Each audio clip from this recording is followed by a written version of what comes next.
Soy Jeremías Ibrigián y estoy haciendo el paso a paso de la medición y el tomado de los datos para la observación meteorológica. Estoy en el Observatorio Central Buenos Aires, en Villa Ortúzar. Iniciando la observación meteorológica, me dirijo a tomar los datos de dirección e intensidad del viento. La anemovileta pendular me puede dar una primera impresión de dirección e intensidad, esto es aproximadamente 10 minutos antes de la hora en punto. Voy a confiarle los datos a la anemovileta digital, ella me va a dar dirección e intensidad del viento. Tengo que corroborar que no haya ráfagas, que no haya una variación de más de 60 o de más de 180 grados de la dirección del viento, y anoto esa primera medición, que va a ser promediada con una segunda medición al finalizar el recorrido. Me dirijo al abrigo meteorológico. Dentro del abrigo meteorológico voy a encontrar el psicrómetro y el termohigrógrafo. Voy a tomar lectura directa del termómetro de bulbo seco. En este caso, la lupa nos permite observar que está indicando 24,2, 24 grados centígrados 2 décimas. Tomo nota, que después va a ser volcado a la libreta. El termómetro de bulbo húmedo, en este caso está indicando 16,4. Registro esa temperatura, termómetro de mínima, termómetro de máxima, en caso de que sea la hora de la observación principal, se toma nota de esos también. El termohigrógrafo nos va a indicar tanto la humedad como la temperatura en su faja. Registro la que corresponde para la hora actual y me fijo el recipiente del agua de la muselina, que tiene que contener la suficiente agua para mantener húmedo el termómetro de bulbo húmedo. En el campo meteorológico voy a encontrar pluviómetros y pluviógrafo. El pluviógrafo. También vamos a encontrar los geotermómetros, tanto de 1, de 2 como de 3 metros de profundidad, y la temperatura del suelo se toma en estos termómetros, más o menos de esta manera. Tenemos dentro de los instrumentos el tanque de evaporación, el cual cuenta con su escala, y para las décimas se usa la probeta, volcando en ella lo que recibe el recipiente. Para el cálculo se tienen en cuenta parámetros como el viento y la lluvia, si la hubo. La identificación de las nubes se puede basar en el Atlas Internacional de Nubes para poder observarlas e identificarlas.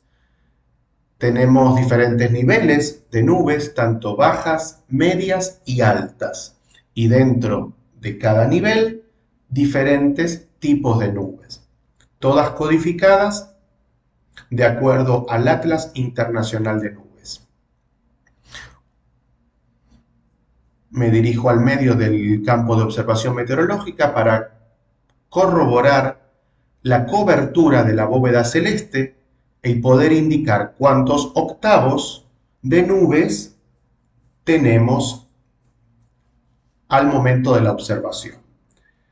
Identificadas ya las nubes, sabiendo que son altas, medias o bajas, y también la dirección de dónde provienen, para después poder informarlo. En el campo de instrumentos meteorológicos podemos encontrar el heliofanógrafo y su faja de quemado. El heliofanógrafo nos va a indicar cuánto tiempo de heliofanía hubo durante la medición. Nuevamente me dirijo a la estación, en este caso es para obtener los datos de presión, que los voy a obtener con un barómetro digital. En este caso podemos ver el barómetro Fortin al lado y un barógrafo en la parte superior. Una vez tomados esos datos, vuelvo a la dirección e intensidad del viento para una segunda medición que la voy a promediar y la voy a volcar en la libreta. La libreta tiene la posibilidad de ser usada en diferentes regiones. Nosotros elegimos, por estar en Buenos Aires, que corresponde para nuestra ubicación geográfica, que nos da acerca de las 9 hora local, las 12 UTC, hora principal. Voy volcando los datos, en este caso el termómetro de bulbo seco, y le aplico la corrección. Bulbo húmedo y le aplico la corrección, que es 2 décimas para este termómetro. En ese casillero voy a poner la información obtenida del termógrafo y, como es una observación principal, tengo que poner la temperatura máxima y la mínima. La temperatura máxima, habiéndola tomado yo a las 8:50 de la mañana, tuve que hacer la conversión del formato de hora a decimal, convirtiendo 8:50 en 088. Ese es el código que voy a utilizar después en el SINO. La temperatura mínima también se registra en la libreta y todos los datos que fui obteniendo de la observación los vuelco en la libreta. Y estoy volcando N, que es la cobertura total de nubes. Me fijo cuáles son los tipos y grados de nubes que hay. En este caso no teníamos ni medias ni altas y teníamos bajas. Registro de las nubes bajas, tanto en forma como en grado. Para la columna 47, tengo que buscar en la tabla 1600 el plafón. Anoto en la columna 47 el plafón. La visibilidad también se registra en la libreta, en este caso no hay fenómenos. También registro el estado del suelo, en este caso era seco. El higrógrafo nos informa, nos da un dato que es volcado con lectura directa en la libreta. Ahora lo que estoy haciendo es buscando los parámetros del tiempo presente para poder informar que en este caso era 0,3 y el tiempo pasado para todo el periodo era igual o menor a 4 octavos, así que es 0. Siempre se consultan las tablas clave para hacer todo de acuerdo a lo establecido. El observador meteorológico debe ser una persona metódica y prolija. Nuevamente, buscando datos de presión, los incorporo a la tabla de conversión y paso hectopascales a milímetros de mercurio. Pongo los milímetros de mercurio que salió de la conversión de los hectopascales leídos, que después voy a utilizar para realizar otros cálculos. De esta manera voy chequeando todos los datos. El barógrafo también me va a dar un dato y lo tengo que anotar en la libreta. Lo que estoy haciendo ahí es registrando, anotando los valores de presión de las 3 horas anteriores para poder sacar la tendencia y su valor. Voy a tomar la presión actual, le voy a restar la de 3 horas antes y eso me va a dar un valor. Si es positivo, lo anoto; si es negativo, lo anoto. Una vez que tengo ese valor, lo convierto de acuerdo a la tabla a milímetros de mercurio a hectopascales. Vuelco ese dato en la libreta para después poder codificarlo y hago un pequeño gráfico con las 3 últimas presiones que se registraron. Ese pequeño gráfico me va a dar una forma que, buscándolo en la tabla, me va a dar una cifra, que eso va a ser volcado en el SINO.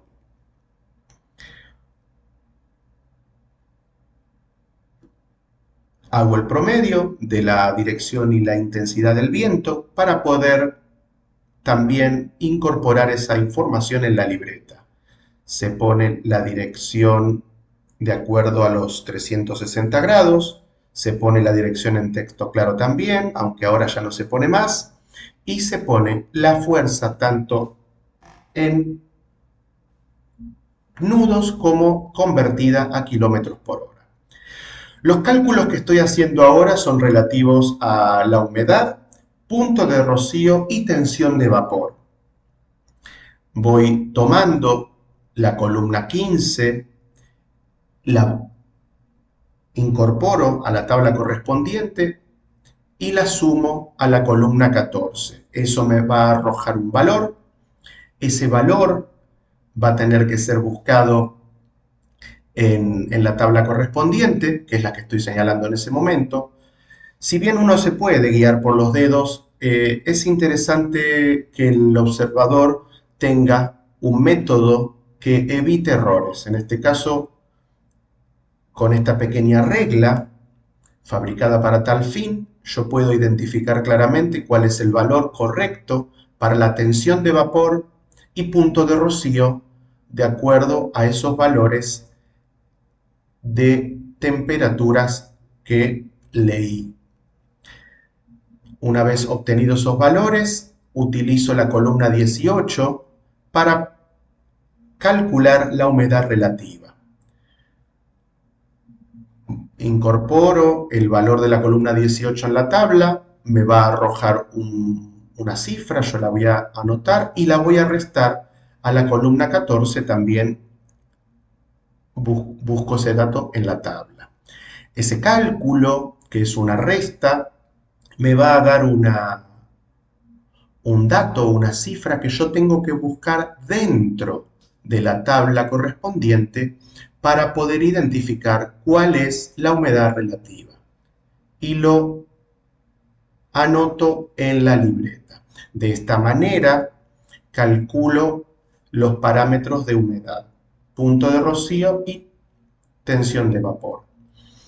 Voy a tener que calcular la presión reducida a nivel del mar, también conocida como QNH, para lo cual preciso las temperaturas de las 12 horas antes, para poder hacer un promedio entre ellas, la temperatura actual, que es la temperatura del seco corregida, más la temperatura del seco corregida de 12 horas antes, esa es la cuenta que estoy haciendo ahora, el cálculo, eso, la temperatura actual más la temperatura de 12 horas antes, y todo eso lo divido por 2 para hacer el promedio. No confío en la memoria ni en la agilidad mental, es mejor basarse en una calculadora, todo debe ser muy preciso. Busco el dato que me acaba de dar el promedio de las temperaturas y lo incorporo en el renglón de la tabla de 4 para poder saber cuál es el valor. Con la presión, que es el otro ingreso de esta tabla, voy a encontrar un dato, que es en este caso 2.1, que son milímetros de mercurio, y lo voy a sumar a la presión actual. Esa presión que me da va a ser la reducida a nivel del mar, la paso a hectopascales. Ahora les voy a mostrar cómo queda la libreta, tanto en su hoja 1 como en su hoja 2, y cómo queda conformado el SINOP y el METAR para estos datos. Bueno, muchas gracias.